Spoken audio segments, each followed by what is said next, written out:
الحمد لله رب العالمين والصلاة والسلام على قائد الغر المحجلين نبينا محمد وعلى آله وصحبه أجمعين. فأعوذ بالله من الشيطان الرجيم. بسم الله الرحمن الرحيم. ثم جعلناك على شريعة من الأمر فاتبعها ولا تتبع أهواء الذين لا يعلمون. دینی و ملی بھائیوں اور پردہ نشیں ماؤں اور بہنوں، السلام علیکم ورحمۃ اللہ وبرکاتہ۔ اسلام دین فطرت ہے جو فطری تقاضوں کو پورا کرنے کو نہ صرف جائز ٹھہراتا ہے بلکہ اس کی حوصلہ افزائی بھی کرتا ہے۔ انہی تقاضوں میں سے ایک تقاضا شادی بیاہ بھی ہے، جو ایک فطری ضرورت ہے۔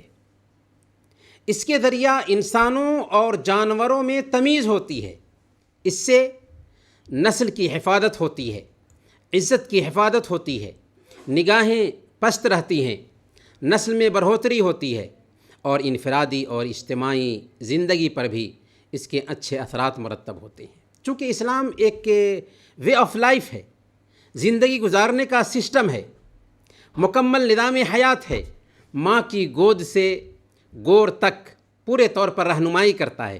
چنانچہ شادی بیاہ میں بھی ہماری شریعت نے ہماری پوری رہنمائی کر دی ہے۔ اسلام نے جس طرح زندگی کے دوسرے شعبوں میں سادگی اختیار کرنے کی تاکید کی ہے، ویسے ہی شادی کو بھی نہایت ہی سادگی سے انجام دینے کا حکم دیا ہے۔ اسلام کی نظر میں شادی رحمت ہے، زحمت نہیں۔ اس سے گھروں میں رحمت آتی ہے۔ اس پاکیزہ رشتہ کو اسلام نے اتنا آسان بنایا کہ لڑکی والوں کا اس میں کچھ خرچ ہوتا ہی نہیں۔ البتہ لڑکے پر 2 مالی ذمہ داری آتی ہے۔ کتنی؟ صرف 2 مالی ذمہ داری آتی ہے، ایک مہر کی ادائیگی اور دوسری ولیمہ کرنا، جسے نہایت سادگی کے ساتھ انجام دیا جا سکتا ہے۔ اللہ کے رسول صلی اللہ علیہ وسلم ہم سب کے لیے آئیڈیل رول ماڈل اور نمونہ ہیں۔ اللہ فرماتا ہے لَقَدْ كَانَ لَكُمْ فِي رَسُولِ اللَّهِ أُسْوَةٌ حَسَنَةٌ، تمہارے لیے اللہ کے رسول صلی اللہ علیہ وسلم کی زندگی میں بہترین نمونہ ہے۔ آپ صلی اللہ علیہ وسلم کی شادیوں کے نمونے ہمارے پاس محفوظ ہیں۔ یہ شادیاں نہایت سادگی سے عمل میں آئی تھیں۔ اللہ کے رسول صلی اللہ علیہ وسلم کی شادیوں میں صرف ایک شادی ایسی دکھائی دیتی ہے جس میں آپ نے بڑا سے بڑا ولیمہ کیا تھا، اور یہ ولیمہ کیا تھا؟ اصل میں ایک بکری ذبح کی تھی۔ سبحان اللہ! ساری شادیوں میں سب سے بڑا ولیمہ، اور وہ بھی ایک بکری کا ولیمہ تھا۔ پھر اللہ کے نبی صلی اللہ علیہ وسلم کا اسوہ دیکھیں کہ آپ نے فرما بھی دیا تھا۔ سنن ابی داؤد کی روایت ہے، آپ نے فرمایا خیر النکاح ایسرہ، کہ سب سے بہتر نکاح وہ ہے جو سب سے آسان ہو، جس میں سب سے کم خرچ ہو۔ حضرت عبد الرحمن بن عوف رضی اللہ تعالیٰ عنہ مدینہ کی ایک چھوٹی سی بستی میں ہیں، چھوٹی سی بستی ہے ابھی، جس میں تاجدار مدینہ بھی پائے جاتے ہیں۔ اس چھوٹی سی بستی میں شادی کر لیتے ہیں، لیکن تاجدار مدینہ کو خبر کرنے کی ضرورت محسوس نہیں کرتے۔ صحیح بخاری اور صحیح مسلم کی روایت ہے، حضرت عبد الرحمن بن عوف رضی اللہ تعالیٰ عنہ آپ صلی اللہ علیہ وسلم کے پاس آئے۔ آپ صلی اللہ علیہ وسلم نے ان کے کپڑے پر زردی کا نشان دیکھا تو اس کی وجہ پوچھی۔ انہوں نے بتایا کہ ایک انصاری عورت سے میں نے شادی کر لی ہے۔ آپ صلی اللہ علیہ وسلم نے پوچھا کہ مہر کتنا دیا ہے؟ انہوں نے کہا کہ کھجور کی گٹھلی کے برابر سونا دیا ہے۔ آپ صلی اللہ علیہ وسلم نے انہیں دعا دی اور فرمایا اولم ولو بشأتن، ولیمہ کرو اگرچہ ایک بکری ہی صحیح۔ آپ ذرا غور کیجئے اس قصے پہ۔ آپ نہ ناراض ہوتے ہیں، نہ کوئی شکوہ شکایت کرتے ہیں کہ بھئی تم نے مجھے دعوت بھی نہیں دی، بلکہ آپ نے دعا دی اور ولیمہ کرنے پر ابھارا جو سنت مؤکدہ ہے۔ صحابہ اور تابعین اور بعد کے ادوار میں بھی شادیاں بڑی سادگی سے انجام پاتی رہیں، بہترین صدیاں گزر گئیں اور مسلمان شادی بیاہ اسلامی طریقے سے انجام دیتے رہے۔ لیکن اسلام جب بر صغیر میں آیا تو ہماری بڑی تعداد نے اسے گلے تو لگا لیا، لیکن اسلام پر ان کی صحیح تربیت نہ ہو سکی، جس کی وجہ سے انہوں نے ہندو رسم و رواج کو زندگی کے بہتر شعبوں میں جگہ دے لی اور اس پر اس طرح جم گئے گویا کہ وہ کوئی اسلام کا حصہ ہو، اسلام کی تعلیم ہو۔ چنانچہ ہمارے عقائد، ہماری عبادات، ہمارے معاملات اور ہماری معاشرت اور معیشت سب ہندو تہذیب سے متاثر ہوئے بغیر نہ رہے۔ ہم پیدائش سے لے کر موت تک آج تک بہت سارے رسوم و رواج کے شکنجے میں جکڑے ہوئے ہیں۔ چنانچہ ہم نے خود کو مسلمان کہنے کے باوجود دین کا حلیہ بگاڑ کر رکھ دیا۔ جی ہاں، ہمیں کہنے دیا جائے کہ ہم نے دین کا جنازہ پڑھ دیا۔ دوسرے شعبے زندگی کے جیسے شادی بیاہ میں بھی گناہ اور بدعنوانی کا ایسا ملغوبہ تیار کر رکھا ہے کہ آج شادی رحمت ہونے کے بجائے زحمت بن چکی ہے۔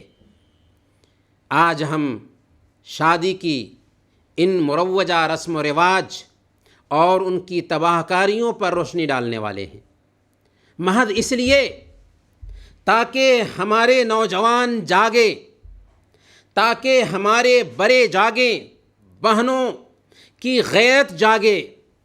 ہم ان رسومات کا بائیکاٹ کر سکیں۔ شادی بیاہ سے متعلق یہ رسومات 3 مرحلے سے تعلق رکھتی ہیں۔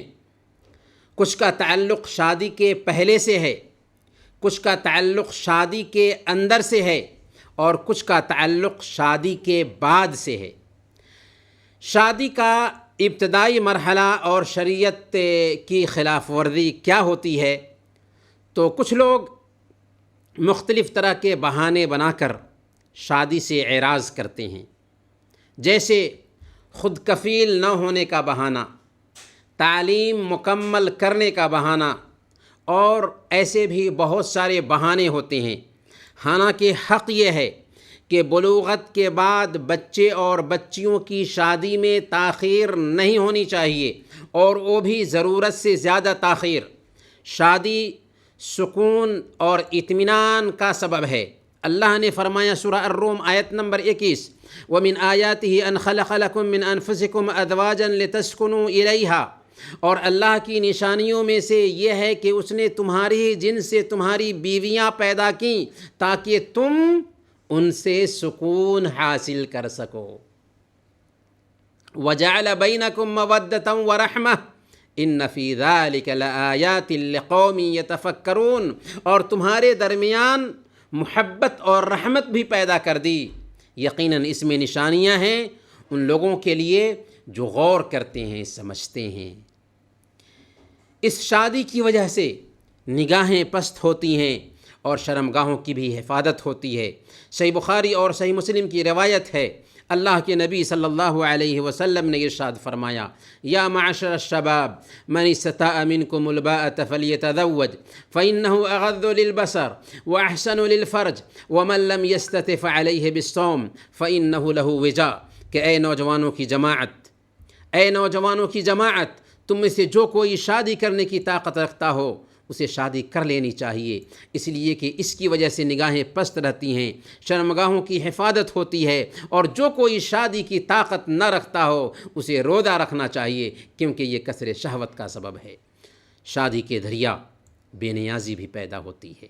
اللہ نے فرمایا سورہ النور آیت نمبر 32، وَأَنكِحُوا الْأَيَامَ مِنكُمْ وَأَنكِحُوا الْأَيَامَ مِنكُمْ وَالصَّالِحِينَ مِنْ عِبَادِكُمْ وَإِمَائِكُمْ إِن يَكُونُوا فُقَرَاءَ يُغْنِهِمُ اللَّهُ مِنْ فَضْلِهِ، کہ تم میں سے جو کوئی غیر شادی شدہ ہوں اور تمہارے لونڈی غلاموں میں سے جو نیک ہوں ان کے نکاح کر دو۔ کیا فائدہ ہوگا؟ اگر وہ غریب ہوں تو اللہ اپنے فضل سے ان کو بے نیاز کر دے گا، ان کو غنی کر دے گا۔ اور ہم خود دیکھتے ہیں کہ کتنے نوجوان جو آوارہ اور لاپرواہ تھے شادی کے بعد سدھر گئے اور ان میں مالی استحکام آ گیا، بے نیازی آ گئی۔ شادی نبیوں کی بھی سنت ہے۔ صحیح بخاری کی روایت ہے، اللہ کے نبی صلی اللہ علیہ وسلم کی بیویوں کے پاس 3 آدمی اللہ کے نبی صلی اللہ علیہ وسلم کی عبادت کی جانکاری حاصل کرنے کے ارادے سے پہنچتے ہیں۔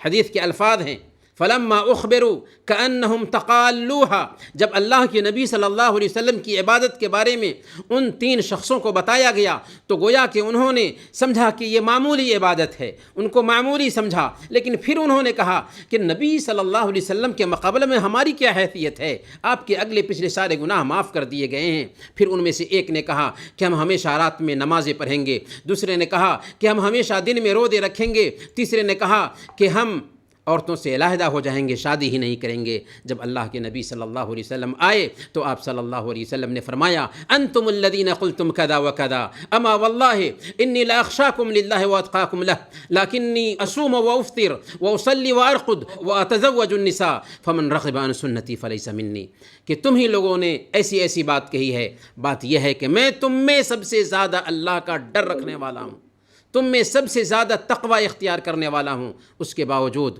میں روزہ بھی رکھتا ہوں اور بے روزہ بھی رہتا ہوں، نماز بھی پڑھتا ہوں، سوتا بھی ہوں، اور میں نے شادیاں بھی کی ہیں، جو میری سنت سے اعراض کرے وہ ہم میں سے نہیں۔